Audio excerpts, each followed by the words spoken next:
Tällä videolla pohdimme rajoja. Olen turvassa itsessäni, kun tunnistan rajani, ja minulla on kyky ja voimaa ilmaista ja suojella niitä tarkoituksenmukaisella tavalla.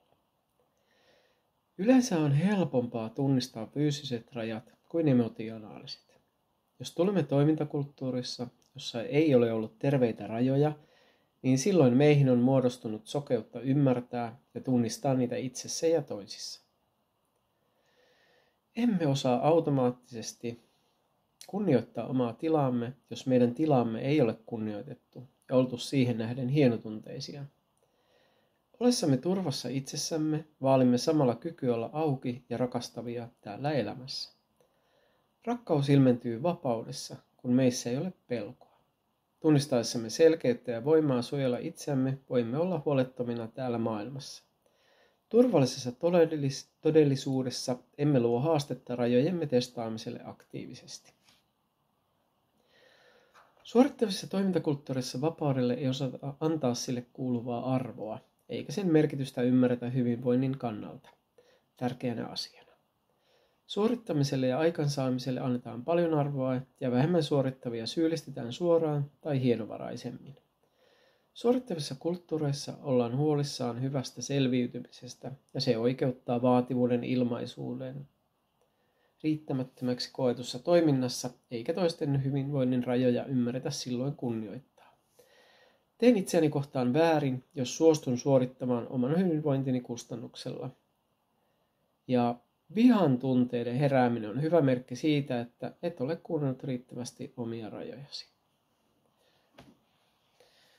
Uhrituneessa ja katkeruudesta kärsivässä kulttuurissa ei ole kykyä tunnistaa emotionaalista vastuuta omasta ilmaisusta ja sen luomasta stressaantuneesta ilmapiiristä ja sen kuormittavuudesta. Syvää epäoikeudenmukaisuutta kohdanneen ja siitä kaltoinkohtelusta uhrituneet ihmiset ilmaisevat usein rajattomasti hätäänsä. Uhrituneet ihmiset ovat hädissään omasta kyvyttömyydestään ja epäselkeydestään vastuun ottamiseen, oman vapautensa ja hyvinvointinsa varjelemisessa. Se on seurausta heidän rajattomuudestaan ja epäselkeydestään. Tämä on luonnollinen kehitysvaihe oppimisen prosessissa ja on tavanomaista, että he ilmaisevat sokeasti omaa hätäänsä niille, jotka ovat sitä valmiina kuulemaan. Sekin on täysin ymmärrettävää avun pyytämistä omaan sietämättömään tilanteeseen liittyen.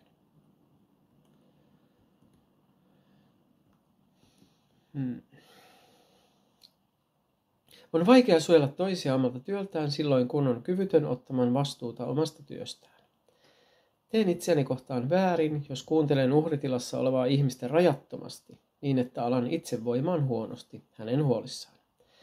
Myötätunnon puuttuminen toista kuunnellessa on hyvä merkki siitä, että nyt olen osallisena jossain sellaisessa, joka ei kuulu minulle, ja olen rajaton, jos jään siihen paikkaan pidemmäksi aikaa. Tässä tilanteessa on hyvät vuorovaikutustaidot ja tunneälytarpeeni, jotta emme luo ylimääräistä erillisyyttä yhteytemme rajoja ilmaistessamme. Uhriminassa oleva kokee kuuntelijan oman tilan tarpeen ilmaisun helposti satuttavaksi hylkäämiseksi ja rajojen ilmaisu herättää heissä yhä syvempää uhriuden kokemista. Siksi vastuullinen itseilmaisu on tärkeää noissa hetkissä. Hengellinen rajattomuus. Se syntyy myös rajattomasta kulttuurista, jossa koetaan tarvetta pelastaa toisten sieluja ikuiselle elämälle, kun koetaan, ettei toinen ymmärrä uskoa oikeaan todellisuuteen ja vaaditaan toista luopumaan väärästä todellisuudesta. On meidän vastuullamme, jäämmekö ottamaan vastaan tuota puhetta. Teen itseäni kohtaan väärin, jos jään painostettavaksi maailmankuvan pakkosyöttämiseen, jota en halua omistaa itselleni. Ahdistuksen herääminen on hyvä merkki ymmärtää tilanteen olevan itselleni epäsuotuisa. Turvaudumme miellyttäjyyteen ollessamme epävarmoja omasta arvostamme ja kyvystämme selviytyä maailmassa ilman riittävää turvan ja rakkauden kokemusta itsessämme. Miellyttäjä meissä tahtoo sopeutua automaattisesti toisten tarpeisiin sopiakseen merkitykselliseen yhteyteen. Siinä riittämättömyyden paikassa ei ole turvallista tunnistaa omia rajojaan, koska voi tulla hylätyksi niitä ilmaistessaan. Tämä miellyttämisen tila voi olla niin tiedostamaton ja hienovarainen, että sen havaitsee vain voimattomuutena ja ahdistavana olona itsessään. Turvattomuutta herättävien ihmisten lähellä voi miellyttävyys suojella isoilta ristiriidolta ja tehdä olemisen helpommaksi, mutta siitä maksaa koko ajan kuluttavaa hintaa. Siihen suostuminen pitkiksi ajoiksi voi tehdä meidät elämänhaluttomiksi ja luovuttamaan aidosta itsestämme. Jotkut ihmiset voivat hyödyntää tahattomastikin rajatonta miellyttäjää omiin tarkoituksiinsa. Elämän on tarkoituskin antaa meille painetta niin kauan, että halu omaan vapauteen ja itsearvostukseen herää jossain vaiheessa ja meille syntyy voimaa määritellä itsemme uusiksi. Kun rajojamme on rikottu sietämättömillä tavoilla, on järjestelmämme voinut mennä yliherkkyystilaan ja luomamme rajat ovat muodostuneet meille yliherkiksi traumatisoiduttuamme. Silloin luomme turvaa reagoimalla ja ennakoimalla mahdollisia uhkia etukäteen rajanylityksiä peläten. Pakonomainen rajojen turvaaminen kuluttaa myös resurssejamme, ja olemme siten sisäisesti turvattomia mahdollisia uhkakuvia kompensoidessamme. Emme välttämättä osaa ilmaista rajojamme tarkoituksenmukaisesti, vaan se ilmenee traumastamme käsin ylireagointina.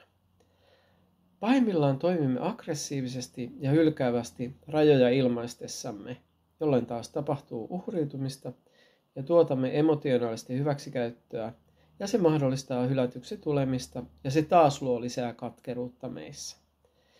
Elämä etsii tasapainoaan. Yli- ja alireagointi tasantuu kokemusten karttuessa hiljalleen harmoniaksi. Omaa kehitystä ja kasvua kannattaa suojella ihmisiltä, jotka saavat meidät lannistumaan ja alisuorittamaan aktiivisesti.